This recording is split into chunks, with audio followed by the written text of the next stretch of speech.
नमस्कार, मैं अभिषेक कुमार आप सभी का स्वागत करता हूं फोकस स्टडी विद अभी में। तो आप सभी को मेरा जय गुरु।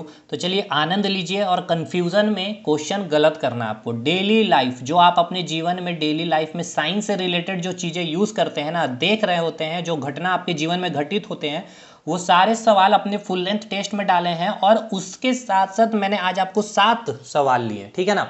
सातों सवाल हमारे टेस्ट में मैक्सिमम टू मैक्सिमम मैं बोलूँ तो 20 टेस्ट हमें तो देनी है भाई, ठीक है। साथ के साथ 5 जीके टेस्ट देनी है हमें फ्री में।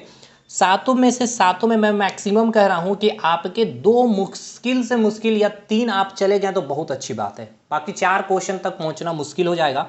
मैं पहले आपको क्वेश्चन दिखाता हूँ और अब फिर चेक करिए कि आप कितने सवाल सही करते हैं। चलिए, और एकदम टफ नहीं है, एकदम ईजी सवाल है, ठीक है ना। पहला सवाल देख लिया आपने, खूबसूरती क्वेश्चन के देखिए, एकदम बाइलिंगुअल है भाई टेस्ट, ठीक है। दूसरा सवाल आइए, दूसरा सवाल में देखिए, दूसरे सवाल की खूबसूरती देखिए। और ऐसा नहीं है कि ये विथ इन सेकेंड में बनने वाला सवाल है, ये नहीं मैं बोल दिया कि भाई एकदम कंसेप्ट पे कंसेप्ट खेले जा रहे, नहीं। लेकिन कंफ्यूजिंग होगा, कंसेप्ट क्लियर होना चाहिए। अब 10 मिनट 15 मिनट दे के बनाइएगा तो डजेंट मैटर, एग्जामिनेशन हॉल का फील लीजिए। तीसरा सवाल ये आपका केवल और केवल देखिए, क्वेश्चन देखना और इसका आप सही जवाब दीजिएगा। और 99% स्टूडेंट से मेरा उम्मीद है, और जितने मेरे पेड होंगे स्टूडेंट्स वो तो इसका जवाब सही दे के आएंगे, कोई विदाउट यूजिंग पेन और कॉपी, ठीक है। चौथा सवाल देखते हैं।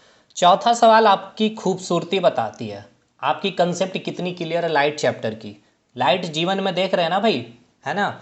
आइए, मिरर आप देख रहे हैं। अब ये कोई न्यूमेरिकल है ही नहीं दोस्त, ये एक सवाल आपका ऑप्शन से बनने वाला है, बशर्ते आपका मिरर कंसेप्ट क्लियर होना चाहिए। आगे आइए, छठा सवाल खूबसूरती डेफिनेशन पे, ठीक है ना। खूबसूरती है बस ये सवाल की, और एकदम यूनिक क्वेश्चन, कंसेप्चुअली क्वेश्चन हमने रखा भाई। आइए, सातवां सवाल, पेट्रोल यूज़ करते हैं डेली। आइए, सवाल का जवाब दीजिए। उम्मीद है कि सातवां आप सही कर लीजिएगा, बट फिर भी देखते हैं। चलिए, पहले तो बताते हैं कि एग्जामिनेशन में आप कैसे हर क्वेश्चन को अटेम्प्ट करिएगा, ठीक है ना। और फिर हम लोग कंसेप्ट को भी तोड़ेंगे। चलिए, पहला सवाल क्या बोला गया है कि what type of radiation is emitted from carbon 14। Carbon 14 से किस प्रकार की विकिरण उत्सर्जित होती है। तो भाई देखिए, कार्बन 14 क्या यूज़ होता है, पहले तो एक सवाल यहाँ से बनेगा। अब देखिए, मैं चलता हूँ, चीज़ों को पूरा चारों तरफ से निकालूंगा, चौहद्दी एकदम मजबूत कर दूंगा चारों तरफ से, ठीक है। ये आपका कौन सा टॉपिक का सवाल है मैं बताता हूँ। ये केमिस्ट्री में आपका रेडियो एक्टिविटी से सवाल लिया गया।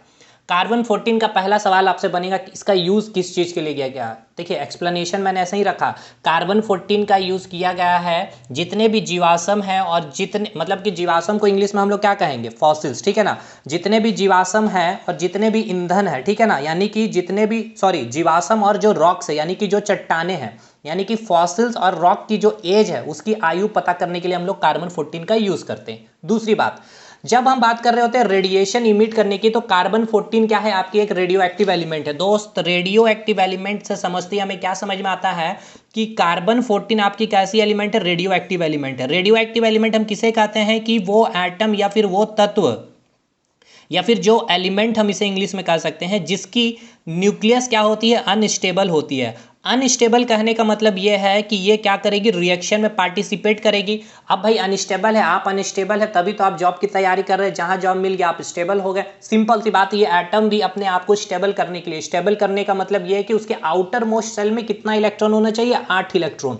तो इसके लिए इसने क्या किया, रिएक्शन किया। अब इसने रिएक्शन किया तो इस रिएक्शन के दौरान देखा गया कि 3 किरणें, अल्फा, बीटा और गामा, 3 किरणें बाहर निकलते हुए देखने को मिली, जो हमारे लिए क्या होती है, हानिकारक होती है। अब ये तो सिंपल सा हो गया कि आप किसे रेडियो एक्टिव एलिमेंट कहेंगे।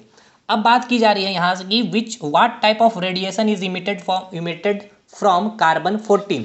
देखिए, कार्बन 14 से किस प्रकार की विकिरण उत्सर्जित होती है। कार्बन 14 कहने का मतलब यह है कि कार्बन की जो आइसोटॉप्स है, देखिए कार्बन का जो आइसोटॉप्स होता है कार्बन 612 और एक होता है कार्बन 614, इसकी बात की जा रही है, ठीक है। अब ये आपका रेडियो एक्टिव नहीं है, एक तो N/P > 1 होना चाहिए, ये मैंने अपने क्लासेस में बता रखा, पेड क्लासेस में। इससे आपका क्वेश्चन बनता है भाई इससे आप पता कर सकते हैं एन क्या है, नंबर ऑफ न्यूट्रॉन, पी क्या है, नंबर ऑफ प्रोटॉन।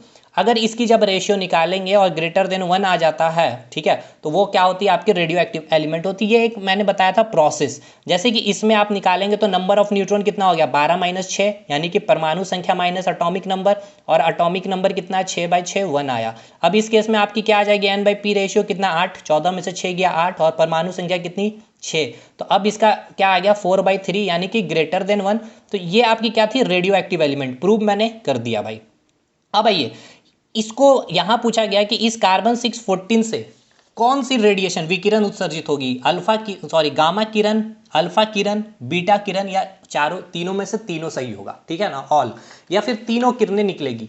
तो देखिए दोस्त, अब ये क्या करना चाहेगा, ये अपने आप को स्टेबल करना चाहेगा। अब इस स्टेबल करने के दौरान ये क्या करेगा, अल्फा किरण, बीटा किरण या फिर गामा किरण को इमिट करेगा। तो इन यही पूछा गया कि ये कौन सा किरण को इमिट करेगा जिससे ये क्या हो जाए, स्टेबल हो जाए। तो देखिए, कार्बन 614 से अगर मैं कह दूं कि अच्छा, अब पहले तो ये मैं बताऊं कि जब अल्फा डीके होता है, तो जो आपके एटॉमिक नंबर होती है उसमें से कितना यूनिट घट जाता है, 2 यूनिट, और जो एटॉमिक मास होता है उसमें कितनी की डिक्रीज होती है, 4। अब देखिए, ये यहाँ तो डिटेल नहीं चलूंगा भाई, ये हमने करवा रखा है। अब बीटा किरण जब निकलती है तो उसमें कितना एटॉमिक नंबर डिक्रीज होता है, -1, यानी कि 1, और एटॉमिक मास सेम रहता है। और गामा किरण में क्या होता है भाई, कोई भी चेंज नहीं होता है, यानी एटॉमिक मास और जेड कांस्टेंट रहता है। दूसरी सवाल आपसे क्या बनेगी, देखिए इस तरह से मैंने एक्सप्लेनेशन रखा है भाई टेस्ट में। अल्फा में कितना positive charge, 2 unit positive charge. चलिए बात क्लियर है। यहाँ पे 1 नेगेटिव चार्ज, यहाँ पर ये न्यूट्रल होता। क्लियर, खत्म। पूरा रिवीजन करते चल रहे हैं हम आपका, एक तरह से समझिए रेडियो एक्टिव मैं आपका रिवीजन कर दूंगा 5 मिनट में। अब यहाँ से देखिए कौन सा किरण कौन सा किरण को रेडिएट किया जाए जिससे ये क्या हो जाएगा। अब ये रेडिएट कर रहा है क्यों, अपने आप को स्टेबिलिटी प्राप्त करने के लिए। तो मैं कर देता हूँ बीटा डीके। अगर जैसे ही बीटा डीके होगी तो क्या होगा, एटॉमिक नंबर एटॉमिक नंबर यहाँ पे इंक्रीज हो जाता है, Z+1 हो जाता है, ठीक है ना। जब बीटा किरण निकलती है तो एटॉमिक नंबर 1 से इंक्रीज हो जाता है, मास नंबर कांस्टेंट रहता है। तो एटॉमिक नंबर 1 से इंक्रीज कर देंगे एटॉमिक नंबर, तो कितना जगह 7, और मास सेम ही रहेगा, ठीक है। अब ये बताइए 7 और 14 ये कौन सा एलिमेंट है भाई, ये कौन सा एलिमेंट है, नाइट्रोजन। 7 और 14, तो देखिए ये क्या स्टेबल है या नहीं, नाइट्रोजन अपने आप में बताइए है कि नहीं। आप n/p इसका रेशियो निकालिए, 14 - 7 7, और 7 = 1, ठीक है। तो ये इसका सही उत्तर क्या होगा, कौन सी किरण मतलब इमिट करेगी, तो आप क्या जवाब दीजिएगा, बीटा, ठीक है, ऑप्शन सी। तो अब इन सब सवालों की खूबसूरती है सर, ठीक है ना। अब आइए दूसरा सवाल देखते हैं हम लोग। Which of the following is a lightest radio active element. बहुत ही सुंदर। अब कोई बड़ा तोप चीज ये था नहीं आपका, ठीक है ना, कोई बड़ा चीज नहीं है ये सवाल में, लेकिन हाँ यही है कि ये आपको फंसाएगा, कंफ्यूजिंग करने वाला सवाल है। तो पहला, निम्न में से कौन सा सबसे हल्का रेडियो सक्रिय आपसे पूछा गया, ठीक है। एक तो यूरेनियम, ट्रिटियम, ड्यूटेरियम और प्लूटोनियम। मैक्सिमम लोग यूरेनियम में चले जाएंगे, मैक्सिमम लोग कुछ प्लूटोनियम में चली जाएगी। तो देखिए फैक्चुअल डाटा मैं आपको बता रहा हूँ। प्लूटोनियम कब आप टिक करिएगा, ये ध्यान से रखिए। देखिए यही सब एक्सेप्शन है केमिस्ट्री का। ये क्या होता है ना, ये देखिए सबसे हल्का आपसे पूछा गया है रेडियो सक्रिय, ठीक है ना, सबसे हल्का आपसे पूछा गया रेडियो सक्रिय तत्व कौन सा है। ये जो होता है ये सबसे भारी, ठीक है, सुनिए ध्यान से, सबसे भारी में भी क्या, ये कंफ्यूजिंग है, ये सबसे भारी है, लेकिन ये सबसे भारी है, लेकिन क्या, लेकिन ये आर्टिफिशियल है। ये रेडियो नेचुरली ये अवेलेबल, मतलब प्रकृति से हमें ये रेडियो सक्रिय तत्व नहीं मिली है, ये आर्टिफिशियल है, ठीक है। आर्टिफिशियल मैन मैडम मानव द्वारा बनाया गया सबसे भारी एक रेडियो सक्रिय तत्व है। और ये जो सबसे भारी है ना भाई, देखिए ये जो सबसे भारी रेडियो सक्रिय तत्व होगा कब, नेचुरल में अगर आपसे पूछ लिया जाए, या फिर प्रकृति के द्वारा, ठीक है ना, या प्रकृति में जो उपलब्ध रेडियो सक्रिय तत्व जो सबसे भारी होगी तो वो क्या होगी, यूरेनियम, ठीक है। नेचर में या प्रकृति में उपलब्ध सबसे भारी रेडियो सक्रिय तत्व यूरेनियम।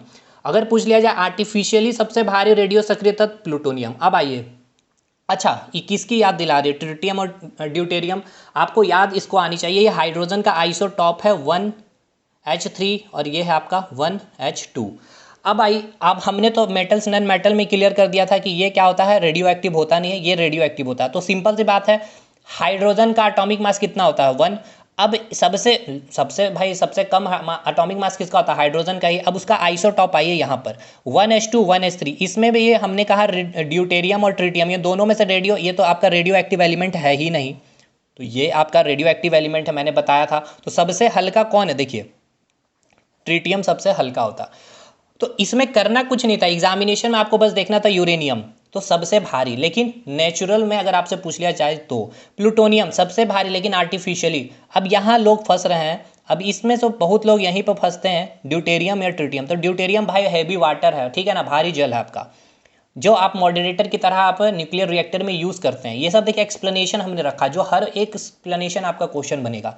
ट्रिटियम में 1H3 ये आपका एक रेडियो एक्टिव एलिमेंट होता है, और सबसे हल्का अगर पूछ लिया जाए तो यही होता है, ठीक है ना, रेडियो एक्टिव एलिमेंट जो सबसे हल्का रेडियो सक्रिय तत्व होगा। क्लियर। अब अगला सवाल पे खूबसूरती, तीसरा सवाल की खूबसूरती देखिए, इतनी अच्छी खूबसूरती है क्या है, डैश लेंस जिसकी क्षमता, देखिए आपको कुछ नहीं, आपको क्षमता दे दिया गया 5 डायोप्टर। क्लियर है दोस्त। तो आपसे पूछी गई है कि फोकस दूरी बताइए, सॉरी आपको ये भी दे दिया गया कि फोकल लेंथ भी आपको दे दिया गया क्या, 0.2। मतलब ये सवाल था ही कुछ नहीं, आपसे केवल पूछा गया कि वह लेंस कौन है जिसकी पावर 5 डायोप्टर होगी और जिसकी फोकल लेंथ 0.2 मीटर होगी। तो इसको बनाते हैं हम कैसे, हम बस देखते हैं फोकल लेंथ क्या है, पॉजिटिव। पॉजिटिव किस लेंस का होता है, फोकल लेंथ उत्तल लेंस। उत्तल लेंस क्या होता है, कन्वर्जिंग। बस यहाँ पे आपका टिक होकर आ जाना चाहिए था, लेकिन फिर भी समझिए। देखिए आपका उत्तल लेंस का यहाँ पे पूरा कंसेप्ट हम दे दे रहे हैं, ये आपका क्या हो गया, उत्तल लेंस हो गया, ठीक है। उत्तल लेंस या फिर अवतल लेंस, लेंस कैसा ट्रीट करता है, प्रिज्म की तरह। तो हमने प्रिज्म बना दिया।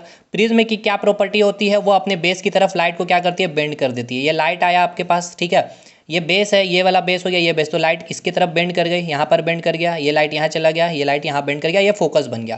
तो ये क्या हो गया, फोकल लेंथ हो गया। ये क्या हो गया, इसका ऑप्टिकल सेंटर हो गया। अब ऑप्टिकल सेंटर का राइट साइड ये जो होगा, ये राइट साइड क्या होगा, पॉजिटिव, और इस ये क्या हो जाएगा, लेफ्ट साइड नेगेटिव।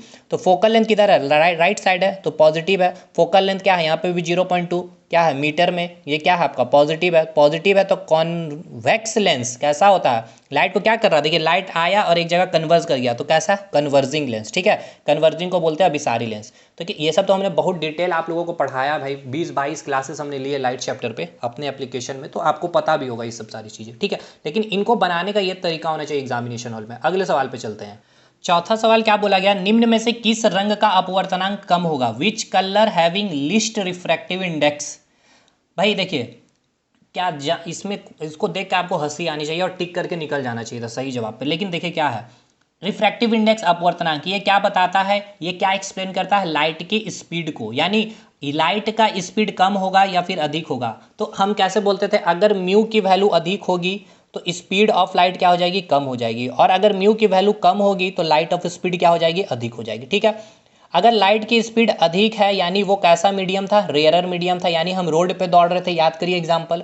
और अगर लाइट ऑफ स्पीड अगर कम है तो वो कैसा मीडियम था, डेंसर मीडियम, यानी हम जंगल या फिर पानी में दौड़ रहे थे, ठीक है, ये क्लियर है। रेयरर मीडियम में क्या होता है, रिफ्रैक्टिव इंडेक्स कम होती है, और डेंसर मीडियम की रिफ्रैक्टिव इंडेक्स क्या होती है, ज़्यादा होती है। डेंस घना घना, सॉलिड की डेंस, अब सॉलिड लिक्विड से भी कंपैरिजन हम कर दे रहे हैं, ये सॉलिड हो गया, ये लिक्विड हो गया, और ये गैस हो गया, ठीक है। सॉलिड के रिफ्रैक्टिव इंडेक्स सबसे ज़्यादा, उसके बाद लिक्विड की, उसके बाद गैस की, ये आपको हमने करवा रखा है। अब आइए, अब आपको लाइट से कंपैरिजन करना है। तो देखिए लाइट से आप कैसे कंपैरिजन करिएगा, हमने सेकंड लॉ ऑफ रिफ्रैक्शन में सेकंड लॉ में आपको स्नेल्स लॉ के बारे में बताया था। स्नेल्स लॉ में क्या बताया गया था कि पहला मीडियम और दूसरा मीडियम, यानी कि ये थी पहली मीडियम, ठीक है, और ये इसको ओरिजिनल पास से निकल जाना चाहिए था, लेकिन यहाँ से बेंड कर गया, या तो अपने नॉर्मल की तरफ या नॉर्मल से दूर। तो यहाँ पे हमने स्नेल्स लॉ में ये देखा था कि पहला मीडियम और दूसरा मीडियम में जब लाइट इंटर कर रही होती है तो क्या यहाँ पर इम्पैक्ट पड़ती है, ठीक है। तो इसमें हमने स्नेल्स लॉ में देखा कि जो आपका साइन, इसका जो ये जो इंसिडेंस एंगल था साइन आई, ठीक है, और ये जो बना आपका रिफ्रैक्टिव एंगल, उसका हमने साइन आर लिया, इसकी वैल्यू क्या थी, कांस्टेंट को हम लोग क्या कहा था, रिफ्रैक्टिव इंडेक्स, ठीक है। तो इसको फिर हमने रिप्रेजेंट किया मीडियम से, μ2 जिसका निकालना होता है आगे लिखते हैं, और जो हम यहाँ से लाइट इंसिडेंट करते हैं वो पहले लिखते हैं, ठीक है। तो μ2/μ1 हो गया इस प्रकार से। फिर म्यू की भाई हमने रिफ्रैक्टिव इंडेक्स पढ़ी, म्यू इक्वल टू क्या होता था, C/V, तो ये क्या हो जाएगा, C/V2 C/V1, ये सारे रिलेशन याद होगा, तो V1/V2 आ गया था। V की वैल्यू हमने फॉर्मूला पढ़ा क्या, फ्रीक्वेंसी इंटू लेमडा, ठीक है ना। यहाँ ये V1/V2 इक्वल टू, ये मैं लिख रहा हूँ फ्रीक्वेंसी इंटू λ1 और फ्रीक्वेंसी इंटू λ2। फ्रीक्वेंसी क्या होती है, लाइट की कांस्टेंट होती है, किसी भी मीडियम में चल जाइए। कैसे समझाया था मैंने आपको, आपकी हार्ट बीट से, ठीक है। अब लेमडा क्या होता था भाई, रेयरर मीडियम में क्या होता था, आप लंबा लंबा छलांग मार रहे थे तो लेमडा भी अधिक, और डेंसर मीडियम में आप छलांग कम मारे थे तो लेमडा क्या था, कम था, ठीक है।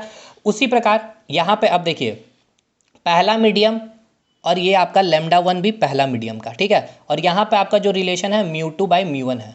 तो देखिए रिलेशन निकालिए μ2 और लेमडा टू कैसा है रिलेशन, दोनों मीडियम इन्वर्सली, यानी कि म्यू और लेमडा के बीच में कैसा है रिलेशन, इन्वर्सली प्रोपोर्शनल है। यानी कि अगर म्यू अधिक होगा तो लेमडा कम होगा और म्यू अगर कम होगा तो लेमडा ज़्यादा होगा, ठीक है। अब बताइए लेमडा किसकी ज़्यादा होती है, किस कलर की, रेड की जो होती है लेमडा सबसे ज़्यादा होती है और म्यू उसकी सबसे कम होगी, ठीक है। अगर लेमडा ज़्यादा होगा तो म्यू उसका कम होगा। वायलेट की क्या होती है, लेमडा सबसे कम होती है तो उसकी म्यू क्या होगी, सबसे ज़्यादा होगी। देखिए अब हम यहाँ पे तो बहुत डिटेल नहीं चलेंगे ना, फिर भी हम पूरा चीज़ यहाँ आपको करवा रहे हैं। तो निम्न में से किस रंग का अपवर्तनांक कम होगा, जिसका लेमडा सबसे ज़्यादा होगा, यानी कि mu inversely proportional to lambda. तो रेड की लेमडा जिसकी कम हो, लेमडा जिसकी ज़्यादा, म्यू उसकी क्या होगी, कम होगी। आपसे यही पूछा गया कि किस रंग का अपवर्तनांक कम होगा, रेड। तो रेड का लेमडा ज़्यादा इसलिए म्यू भी इसकी कम होगी। म्यू कम मतलब क्या, अभी देखिए म्यू देखिए कितनी खूबसूरती है सर, समझिए म्यू कम यानी कि रेयरर मीडियम यानी कि रेड लाइट वही कांच में एक ही मीडियम में, ठीक है ना, अधिक स्पीड से चलेगी। लेकिन वही मीडियम, वही कांच अगर आपका मीडियम है तो उसमें में अगर आप रेड के अलावा ब्लू दे दीजिए या येलो दे दीजिए, ग्रीन कलर पास कराइएगा तो वो धीरे धीरे उसके लिए डेंस मीडियम हो जाएगा अगर रेड से कलर से कंपेयर कीजिएगा, ठीक है। ये सब चीज़ें आप याद आ रहा होगा आपको। आइए अगला सवाल, इसकी खूबसूरती अलग ही लेवल पे है भाई। कॉनकेव मिरर है, creates a real and 3 times magnified image, ठीक है, of an object place 10 centimetre in front of it, how far it's reflection from the mirror. खूबसूरती क्वेश्चन के देखिए, चलिए हम आपको समझाते हैं इस क्वेश्चन की खूबसूरती क्या बोली जा रही है, हिंदी इंग्लिश दोनों में। बोला गया है कोई एक कॉनकेव मिरर है। अब देखिए एग्जामिनेशन में आपको यही फटाफट मिरर बनाते और इसका आंसर आ जाता। देखिए कैसे, अभी तो हम आपको समझा रहे कॉनकेव मिरर हो गया ये, ठीक है। एक साइड पॉलिश, ये केब है आपका, केब लाइक स्ट्रक्चर, केब में घुस रहे हैं। तो कॉनकेव मिरर है, क्रिएट कैसा इमेज बना रहा है, रियल और 3 times, समझिए 3 times मैग्नीफाइड कर रहा है। यानी कि आपकी हाइट अगर 1 फीट है तो वो दिखा रहा है कितना फीट, 3 गुना करके, यानी 3 फीट दिखा रहा है, यानी कि मैग्नीफिकेशन वैल्यू 3 है। दूसरी चीज़, अब प्लस या माइनस आप कैसे पता करते हैं, रियल, अगर रियल है तो क्या होगा, प्लस होगा, ठीक है। यहाँ तक दिक्कत, कोई दिक्कत नहीं। प्लस है कब, क्यों, सॉरी अभी यहाँ से कैसे निकालेंगे भाई, रियल है। रियल चीज़ें हमें क्या लगती है, उल्टी लगती है, उल्टी इमेज बन रही है, यानी कि मैग्नीफिकेशन की वैल्यू क्या होगी, -3 क्यों, क्योंकि 3 times मैग्नीफाई कर रहा है। माइनस क्यों, क्योंकि इमेज आपका उल्टा बन रहा है। वास्तविक चीज़ें हमें उल्टी लगती है, जैसे कि हम आपको चीज़ें बताते हैं तो वो आपको क्या लगता है, उल्टा लगता है, आपको लगता ही नहीं भाई डिजिटल वर्ल्ड में जो चीज़ें वही सही। तो जो चीज़ें आपको लगती सही है, यानी कि जो चीज़ें आपको लगती है वास्तविक, वो होती है उल्टी। लेकिन जो चीज़ें हम आपको बता रहे होते हैं सीधा सीधी, वो आपको लग जाती है काल्पनिक। ये हमने तरीका बताया था, काल्पनिक कैसे याद रखेंगे। अब आइए, ये वैल्यू आपकी हो गई, मैग्नीफिकेशन वैल्यू -3 है। इसका मतलब ये कि कॉनकेव मिरर में सबसे पहले ये बताइए क्या हो गया आपका फोकस, ये हो गया आपका सेंटर, और ये मान के चलते ये इन्फिनिटी। देखिए आपका इमेज क्या बन रहा है, एक तो इमेज आपका बन रहा है रियल, रियल से आप पता कर लिए क्या कि इमेज आपका बन रहा है उल्टी, यानी कि इन्वर्टेड बन रहा है भाई। रियल मतलब ये आपका बन रहा है वास्तविक, ठीक है। अब दूसरी चीज़, अगर रियल इमेज बन रहा है, वास्तविक बन रहा है, साथ के साथ आपका इमेज बड़ा भी बन रहा है। अच्छा कैसे पता कि आपने बड़ा, क्योंकि ये मैग्नीफाई कर रहा है, 3 गुना मैग्नीफाई कर दिया। अब कहाँ पर हमें ये बताइए ऑब्जेक्ट रखिएगा जो आपका इमेज उल्टा भी बनेगा, वास्तविक भी बनेगा, ठीक है ना, उल्टा बनेगा। उल्टी चीज़ें तो हमें वास्तविक लगती है और साथ के साथ बड़ा भी बनेगा। देखिए अगर हम इन्फिनिटी में रखते थे, इमेज हमारा फोकस में बनता था लेकिन छोटा बनता था, यहाँ हम रख नहीं सकते क्योंकि इमेज बड़ा बनाना। इन्फिनिटी सेंटर के बीच में भी हम रखे तो सेंटर और फोकस के पास लेकिन छोटा बना, सेंटर पे भी रखे तो बराबर इमेज का। यानी अब हम बात कर सकते हैं कि इमेज को, ऑब्जेक्ट को या तो हम सेंटर या फोकस के बीच रख सकते हैं, ठीक है, या फिर हम फोकस पे रख सकते हैं ऑब्जेक्ट को, ठीक। तो जो इमेज बनेगी, ये एक इमेज यहाँ बनेगी, जब हम सेंटर और फोकस के बीच में रखेंगे जो उल्टा बनेगा बड़ा बनेगा, उल्टा बनेगा बड़ा बनेगा और रियल बनेगा। या अगर हम फोकस में रखेंगे तो इमेज हमारा इन्फिनिटी पे बनेगा, इन्फिनिटी साइज का बड़ा बनेगा, उल्टा बनेगा और रियल बनेगा, ये कंडीशन है। अगर हम यहाँ रख देते हैं तो इमेज तो हमारा यहाँ बनेगा लेकिन बड़ा बनेगा, लेकिन सीधा, यानी यहाँ नहीं रख सकते क्योंकि इमेज हमें सीधा नहीं बनाना, उल्टा बनाना, ठीक है। अब आइए, तो अब क्वेश्चन में ये बोला गया कि magnified image of an object placed and 10 centimetre in front of it, यानी कि जो ऑब्जेक्ट आपने रखा है या तो यहाँ पर रखा होगा और ये डिस्टेंस कितना दिया है 10 सेंटीमीटर, ठीक है, या फिर आपने ऑब्जेक्ट यहाँ रखा होगा, ठीक है, ये आपका फोकस पे, यानी कि फोकल लेंथ आपका 10 होगा, ठीक है। या तो आप यहाँ पर रखे होंगे ऑब्जेक्ट या फिर यहाँ रखे होंगे जिसका डिस्टेंस 10 सेंटीमीटर। अब ये नहीं पता कि यहाँ है या यहाँ, क्योंकि इन दोनों में आपका ये आपका सेटिस्फाई कर रहा है ये जो आपका डाटा दिया हुआ है। तो अब ये इमेज कहाँ बनेगा, इस साइड ही बनेगा, यानी कि ये जो आपकी डिस्टेंस होगी या तो इमेज यहाँ बनेगी कब, जब ऑब्जेक्ट यहाँ रखा जाएगा, और जब ऑब्जेक्ट यहाँ रखा जाएगा तो इमेज बनेगी यहाँ, यानी कि ये डिस्टेंस आपसे पूछा गया, ठीक है, या तो ये डिस्टेंस या फिर ये डिस्टेंस, ठीक है। अगर ये रहेगा तो ये डिस्टेंस निकालना है, अगर यहाँ ऑब्जेक्ट रहेगा तो ये डिस्टेंस निकालना, कुछ हम करेंगे ही नहीं, कैलकुलेशन देखते चलिए। अब आइए, यानी कि भी की वैल्यू क्या आनी चाहिए भाई, भी की वैल्यू इतना तो हमें पता चल गया, भी की वैल्यू हमें क्या आनी चाहिए, नेगेटिव आनी चाहिए, ठीक। पहले तो भी का जहाँ पॉजिटिव वैल्यू उसको काटिए, काट दीजिए, कोई दिक्कत, कोई दिक्कत नहीं। अब इसको आप फॉर्मूला लगा के बनाइए, देखिए -30 आता है कि नहीं आता। आगे चलते हैं साहब, खूबसूरती क्वेश्चन के देखिए। The acceleration due to gravity acting on a body is called, ठीक है, पूछा गया कि किसी पिंड पर कार्य करने वाले गुरुत्वाकर्षण के कारण त्वरण को कहा जाता है। खूबसूरती कौन बनाएगा, रटा रटाया स्टूडेंट नहीं बनाएगा ये सब क्वेश्चन। देखिए किसी पिंड, मान के चलते ये कोई पिंड है, ठीक है, और ये अर्थ है आपका, ठीक।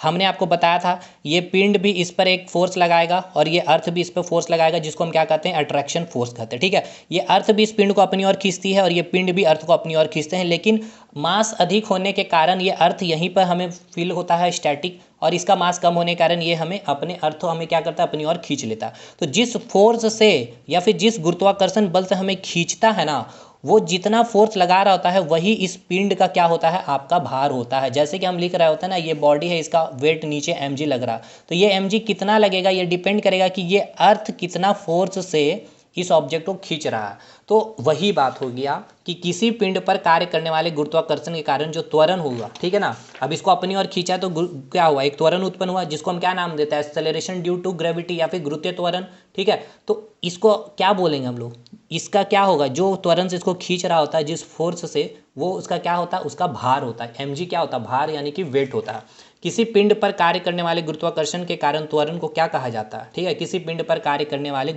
इस गुरुत्वाकर्षण त्वरण ने या उस एक्सेलरेशन ड्यू टू ग्रेविटी ने जो कार्य किया उसको आपने क्या कहा, उसका भार कहा, ठीक है। तो इसका आंसर क्या हो जाएगा, वेट, भार। अब आइए दोस्त, किसी पेट्रोल की गुणवत्ता अच्छी होती है, विच पेट्रोल क्वालिटी इज गुड, जिसमें TEL यानी कि टेट्रा इथाइल लेड की मात्रा कम होगी, ठीक, या फिर जिसकी ऑक्टेन नंबर कम होगी, ठीक, या फिर जिसमें टेट्रा इथाइल लेड की मात्रा अधिक होगी, या फिर इनमें से कोई भी नहीं, या फिर आप कैन नॉट बी डिटरमाइन, आप इसको कर ही नहीं सकते। तो इसको कैसे आप बताइए, क्या आपके पास कोई तोड़ है इसका जवाब देने का। देखिए सबसे पहले तो आप ये जान लीजिए, देखिए ये फ्यूल टॉपिक का सवाल है, देखिए ये फ्यूल टॉपिक का था, इससे पहले वाला ग्रेविटी का था, उससे पहले लाइट चैप्टर का था, ये सब भी आपको पता होना चाहिए कहाँ कहाँ से। देखिए फिजिक्स केमिस्ट्री से मैंने लिया क्योंकि आप बायोलॉजी हम 15 अगस्त के बाद क्लास स्टार्ट करेंगे, इसलिए मैंने नहीं लिया, क्योंकि पेड वाले स्टूडेंट को दिक्कत ना हो इससे। हाँ, तो हम बता रहे थे ये कि जब पेट्रोल की क्वालिटी की बात होती है तो पेट्रोल की जो क्वालिटी होती है, ठीक है ना, पेट्रोल की जो क्वालिटी डिपेंड करती है किस पे, ऑक्टेन नंबर पे। ऑक्टेन नंबर क्या होता है, मिक्सचर ऑफ हाइड्रोकार्बन होता है। दो टाइप्स के हाइड्रोकार्बन होता है, एक एन हेप्टेन होता है और एक होता है आइसो ऑक्टेन होता है। ये सब मत जानिए, बस इतना जानिए कि कोई भी पेट्रोल जिसकी क्वालिटी अच्छी होगी यानी कि उसमें ऑक्टेन नंबर अधिक होगी, ठीक है, ये चीज़ आपको क्लियर है। दूसरी चीज़ आपसे ये पूछा कि किस पेट्रोल की गुणवत्ता अच्छी होगी, टेट्रा इथाइल लेड की मात्रा कम होगी, ऑक्टेन नंबर कम होगी, तो ये ऑप्शन यहीं पे पहले हट जाएगा, क्योंकि मैंने कहा पेट्रोल की गुणवत्ता उसकी अच्छी होगी जिसमें क्या होगी, ऑक्टेन नंबर ज़्यादा होगी। पहली बात तो ये। अब यहाँ ऑक्टेन नंबर ज़्यादा तो कहीं लिखा हुआ ऑप्शन में नहीं है। अब यानी कि टेट्रा इथाइल लेड का कंसेप्ट समझिए। देखिए जब पेट्रोल का दहन होता है या कंबशन होता है तो साउंड निकलता है, तो पेट्रोल की गुणवत्ता जितनी अच्छी होगी ना उससे साउंड कम निकलेगा, ठीक है। अगर साउंड कम निकला है इट मीन्स क्या है, पेट्रोल अच्छी है, पेट्रोल क्या है आपकी अच्छी है।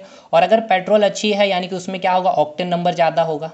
क्लियर हो गया, यहाँ पे चीज़ें क्लियर है। अब आइए, अब साउंड कम करने के लिए, ठीक है ना, पेट्रोल का जब कंबशन होता है, दहन होता है, तो उससे जो साउंड निकलती है उसकी साउंड को कम करने के लिए हम एक एंटी नॉकिंग एजेंट का इस्तेमाल करते हैं, ठीक है ना, जिसको बोलते हैं स्फोट रोधी, ठीक है, जिसके लिए हम लोग यूज़ करते हैं टेट्रा इथाइल लेड का, ठीक है, जिसमें आपका एक मेटल छुपा हुआ होता है। समझिए ये भी एक क्वेश्चन है, लेड। और इस लेड का अब बंद हो गया इसका यूज़, क्योंकि इस लेड से अभी भी बहुत सारे पेट्रोल पंप वगैरह में होती है, खैर कोई बात नहीं, इंडिया है। इससे क्या थी, काफ़ी ज़्यादा कैंसर, ठीक है ना, इसकी चांसेस, मतलब ये डिजीज़ हो रही थी इस कारण, ठीक है, तो इसलिए इसको बैन कर दिया गया अब इसको कम्प्लीटली। अब इसके जगह एथेनॉल को मिक्स किया जा रहा है पेट्रोल में। आपने सुना भी होगा, कई जगह आपने देखा होगा लेड फ्री पेट्रोल, इस तरह से। खैर यहाँ उस हटाइए, हम इसका यूज़ करते हैं क्यों? इसके साउंड की कम करने के लिए। अगर साउंड को कम कर रहे हैं यानी कि पेट्रोल की गुणवत्ता को क्या कर रहे हैं, अच्छा कर रहे हैं, और अगर पेट्रोल की क्वालिटी को अच्छा कर रहे हैं, इसमें ऑक्टेन नंबर ज़्यादा हो रहा। तो टेट्राइथाइल लेड की क्या कर रहे हैं, क्वांटिटी ज़्यादा करने से जिसमें टेट्राइथाइल की मात्रा कम होगी, अगर कम हो जाएगी टेट्राइथाइल लेड की तो साउंड क्या हो जाएगी, ज़्यादा हो जाएगी। साउंड ज़्यादा, अगर साउंड ज़्यादा हो रही है तो पेट्रोल की गुणवत्ता क्या है, खराब है। अगर पेट्रोल की गुणवत्ता खराब है तो ऑक्टेन नंबर भी कम होगी। तो अगर हम टेट्राइथाइलेट ज़्यादा मिलाएंगे तो साउंड क्या हो जाएगी, कम हो जाएगी। अगर साउंड कम हो जाएगी, ठीक है, साउंड कम हो जाएगी तो पेट्रोल अच्छी हो जाएगी, और अगर पेट्रोल अच्छी होगी तो ऑक्टेन नंबर ज़्यादा हो गए, तो टेट्राइथाइलेट की मात्रा अधिक होगी उसमें। अगर पेट्रोल की गुणवत्ता अच्छी होगी तो उसमें क्या क्या अच्छा होगा, ऑक्टेन नंबर उसमें ज़्यादा होगा दोस्त, साउंड की क्वालिटी उसमें कम आएगी, उसमें टेट्राइथाइल लेड की मात्रा ज़्यादा होगी। अब हो सकता है आपके एग्जाम में अपडेट करके टेट्राइथाइल लेड की जगह आप दे दें एथेनॉल को मिक्स किया जाता है, ठीक है। दैट्स ऑल दोस्त, वीडियो काफ़ी लंबा हो गया, मैंने काफ़ी चीज़ें सोची। अब जैसे पेट्रोल इसमें मैंने पूरा चीज़ एक्सप्लेन कर दिया दोस्त, अब लेकिन पेड कोर्स में मैंने इसमें यही 20-25 मिनट केवल पेट्रोल में ख़त्म किया, टाइम दिया। तो चलिए चलिए भाई, कितना सही हुआ बताइए साथ में से आपके।